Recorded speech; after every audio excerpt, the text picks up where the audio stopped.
Hey guys, Mr. Klein here, and welcome to the very first episode of Little State Big History. In this series, we're going to be going all around the state of Louisiana, looking for people and stories of places that have of major significance in history, maybe even in your hometown. So today we're in Crowley, Louisiana, to tell you the story of Mr. Kennedy Goes to the Rice Festival. Crowley is the parish seat of Acadia Parish and is about 20 miles or 35 kilometers west of Lafayette. So it's a farming center known best for the International Rice Festival, held every October. It's your standard small town. Everyone knows everyone, charming old homes, your standard high schools with sustained athletic success, an amazing drive-in that's been open forever. But there is one thing that sets Crowley apart from other small towns in Louisiana.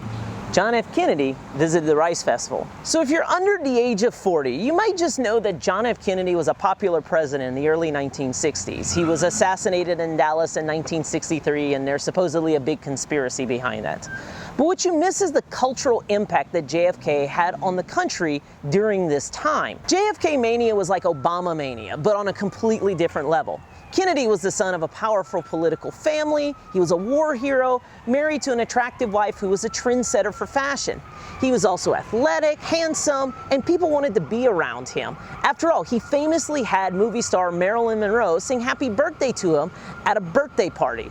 And he and his family, they were like to have been called Camelot. To early 1960s America, the Kennedys were like royalty, and they were the embodiment of the youth of the World War II generation, taking their place in national politics. And that's where our story begins. In 1956, Kennedy lost out to Estes Kefauver to be the Democratic vice presidential nominee to run with Adlai Stevenson.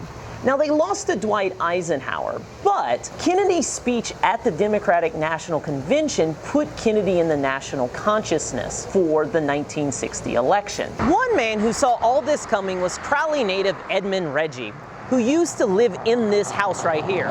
Reggie was the son of Lebanese immigrants, and at the time he was the city judge for Crowley. Now, he knew that Kennedy could be president in 1960, and he had unsuccessfully tried to sway the Louisiana delegation to actually nominate JFK in 1956 to be the vice presidential candidate. He couldn't convince the delegation, mainly because it was still under control of the Long faction and the political machine there. Now, despite this setback, he left the convention convinced JFK was the man for the future. In an interview, Edmund Reggie said, quote, "I just felt some sense of real exhilaration just being around him. I was really taken in with him completely. I felt that he was going to be the president of the United States and that he really deserved it." But there was one small problem for Kennedy. He was a practicing Roman Catholic, and in the early 1960s, this was seen as a big issue. So you see, the idea went that because Kennedy was a practicing Roman Catholic, that there was a possibility he wasn't truly patriotic, and he would be taking his orders from the Pope in Rome rather than the people of the United States. Edmund Reggie saw this actually as a positive, because here in South Louisiana, even still the region is heavily Catholic. Reggie recounts the fact that he and his mother said 3 Hail Marys per day in order to make sure that God got JFK into the presidency. In the summer of 1959, Kennedy was eyeing a run for the White House, and at a dinner in Boston, Edmund Reggie asked JFK a simple question. Would he come to the Rice Festival in Crowley that October? Reggie said JFK said yes without hesitation. Camille Gravel, another Louisiana Democratic leader at the dinner, was initially dismissive of the idea. Reggie told him it would be amazing, however, and this is what Reggie had to say. Quote, "You know we're going to get a crowd for you of 50,000 people. And Camille laughed, because Crowley's a small town, and at the time was about 14 to 15,000 people. And he laughed about a crowd of 50,000. I knew that traditionally our Rice Festival got a crowd of about 35 to 40,000, and I figured with him coming we could ballyhoo the number up to around 50,000. This actually wouldn't be JFK's first visit to a Louisiana festival. On a fundraising trip in 1956, Kennedy attended the Jamboree Festival in Opelousas, where he was crowned king of the festival and received a crate of sweet potatoes as a reward. So fast forward to October 1959. After a whirlwind lunch in New Orleans, the Kennedys and their entourage boarded their personal plane named Caroline to fly to Lafayette Regional Airport, which is right here. So when they arrived, Reggie's months of planning after the dinner sprung into action. So the plane was greeted with a red carpet and a crowd of high school children were present. A girl gave Jackie Kennedy some camellia flowers, and overhead a plane flew with a streamer saying, quote, "Welcome Senator Kennedy." They went by bus, actually right out here to Oakbourne Country Club, which is a golf course nearby, for a Democratic fundraiser. And then they went off to Crowley by motorcade. Now this motorcade was no normal motorcade, no siree. So for instance, not only was there a state police escort before and behind, there was also a dozen 1958 Cadillacs like this one. Now the reason why they weren't the new 1959s was that they weren't out yet. Now there was a single black Cadillac trying to get into the motorcade, driven by the then Louisiana Speaker of the House, Bob Angell. It took some convincing to get Angell out of the motorcade, but they managed to do so. Now, not everyone was a fan of all the pomp and circumstance. Philip Desmarais was JFK's campaign manager for the state of Louisiana, and upon seeing the motorcade, he remarked, quote, "JFK saw 16 white Cadillacs, motorcycle escorts with red lights flashing.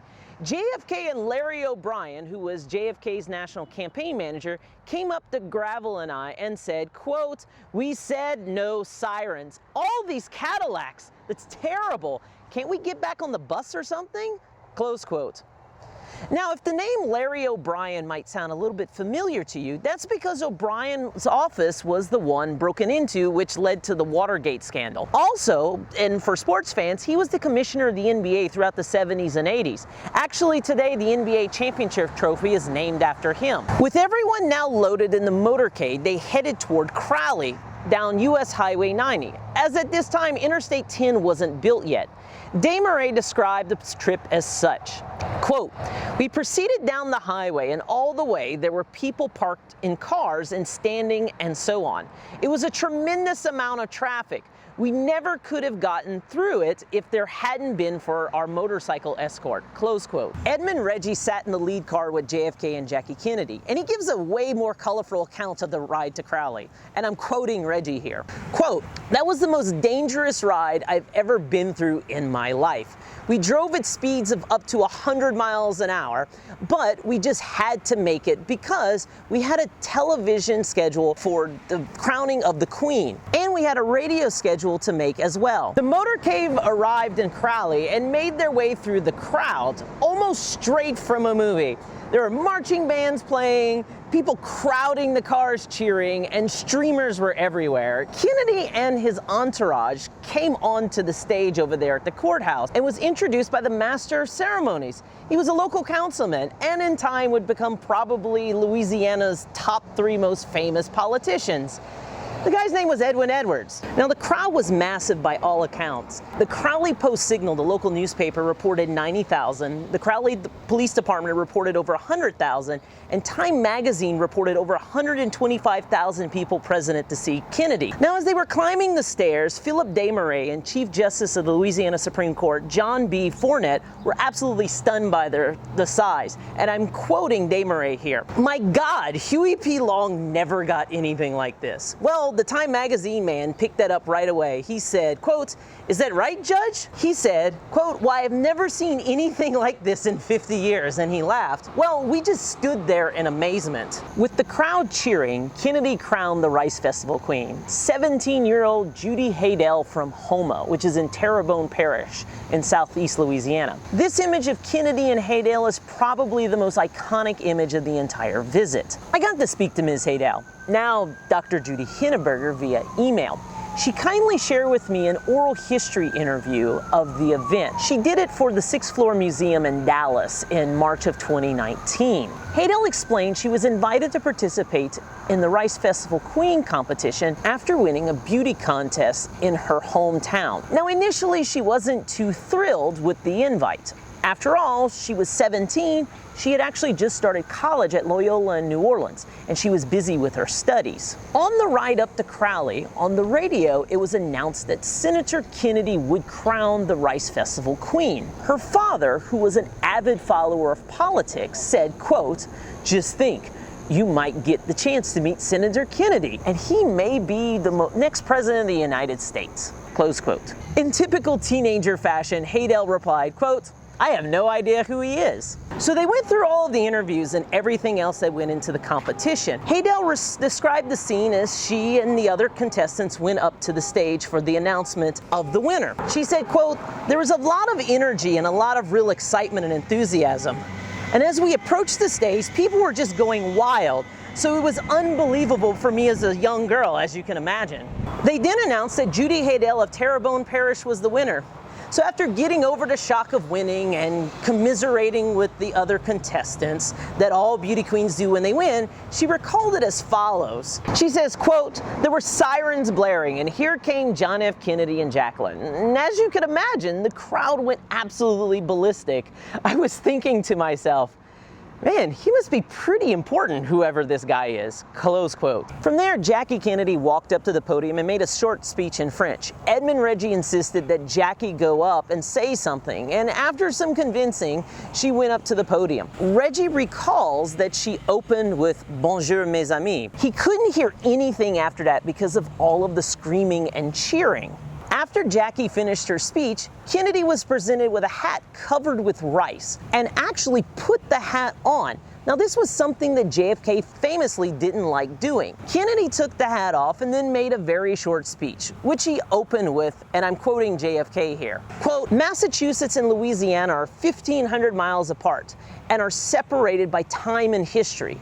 But nevertheless, both Kennedys feel a deep sense of appreciation for the reception they receive." Close quote. Kennedy was coy about whether he was actually campaigning for president.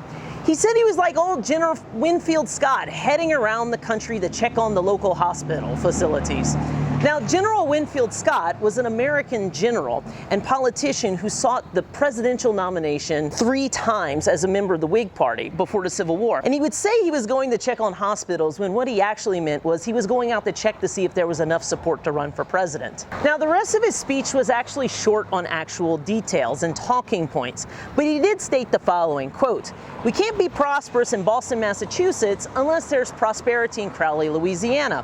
The cities and farms are bound together for their mutual well-being." Close quote. Once the speech was over, they went to the parade where John F. Kennedy was the guest of honor in the lead car, and Ms. Heydell rode along in another car as the queen of the festival. The crowd pressed against the parade, with JFK and his wife being absolutely treated like the kind of royalty that the Camelot phrase would give. Edmund Reggie again points out a couple of things during the parade. Quote, "They would run out to the car. Many of them would talk to Jackie, and there was this interesting point to me.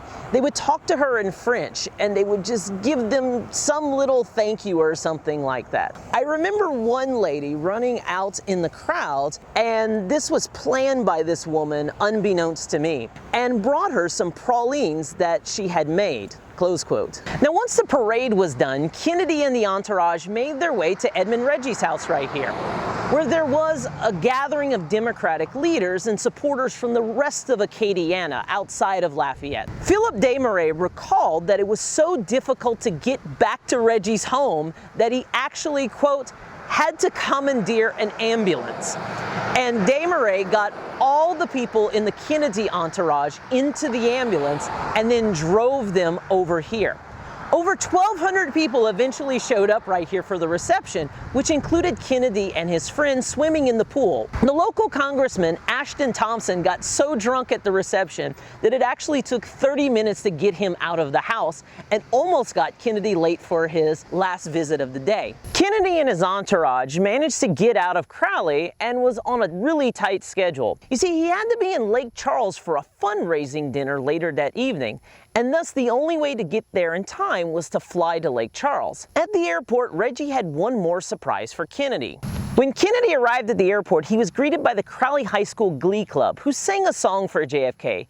The song was to the tune of the Children's March, which you're hearing now, and the words were written by Evelyn Gianfala, who was a friend of Edmund Reggie. She recounted the scene as follows, quote, "Out of the clear blue sky," Reggie says, "and you're going to write a song." Now, of course, I giggled because that was so ridiculous. I'd never written anything in my life. I don't know what caused him to believe that I could write a song. About a week later, I got a call from him and he said, "Well, have you written a song yet?" I said, "You are serious?" He said, "Absolutely, I'm serious." Close quote. Gianfala wrote the song and got the choir together, and as Kennedy was being rushed to the plane to leave, they began to sing. Now, according to Gianfala, the song was a hit. After all, it was making fun of the potential candidates that Kennedy would have to run against.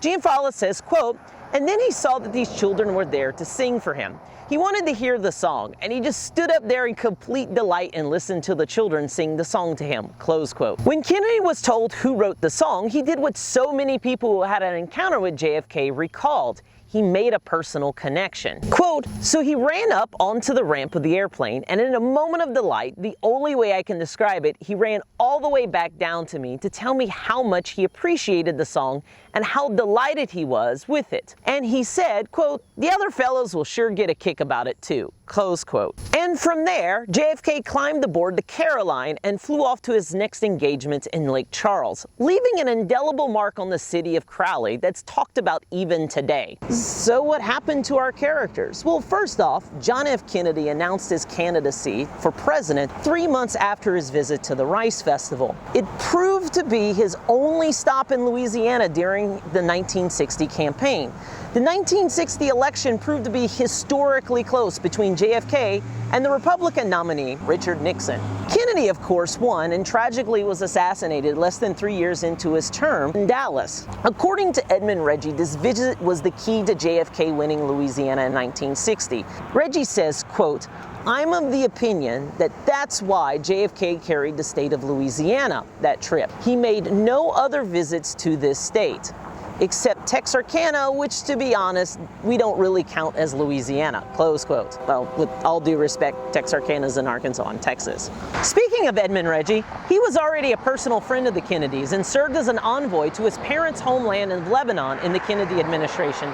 His daughter Victoria ended up marrying Ted Kennedy, and she remains an influential lawyer in Washington, D.C. today. Reggie remained the Crowley City Judge until 1975, and he continued to be an influential political operative for the Democratic Party in Louisiana. Like Edwards, Reggie was a larger-than-life figure in Louisiana politics, and he passed away in 2013 at the age of 87. Philip H. Desmarais was appointed the Deputy Assistant Secretary for the Department of Health, Education, and Welfare, which later became the Department of Health and Human Services. He served in that role from 1961 to 1969. Evelyn Gianfala remained a good friend of the Reggie family, and she worked for the JFK campaign in Crowley, Louisiana, and assisted Reggie in his local campaigns for city judge. Now, I couldn't find any more information about Ms. Gianfala, so if anyone has any information, please post it in the comments below. Dr. Hanna Berger enjoys recounting the story, but as she said in her interview, quote, "There's not much to say. I was a starry-eyed 17-year-old girl at a festival who gave me great opportunities to travel and participate in various things, including the Louisiana Mardi Gras Ball in Washington, D.C. She used the opportunity to advance her career, where she ended up as the Associate Chaplain at Southern Methodist University in Dallas, Texas." So there you go. As you can see, even in small places like Crowley, big history can occur. A special thanks to the Acadia Parish Library, Dr. Judy Heydell, and the JFK Presidential Library with their assistance in this video. So if you enjoyed this video, please let me know in the comments below. Also, make sure you click on the like button. Now, if you're interested in seeing more content like this, click on the subscribe button and make sure you hit the bell icon in order to be informed of new releases on this channel. So in addition to history-based content like this, I have a series of videos from the scientific perspective called Phenomenon Explained. So that's all for now, and if you have any questions, please let me know, and thanks for watching.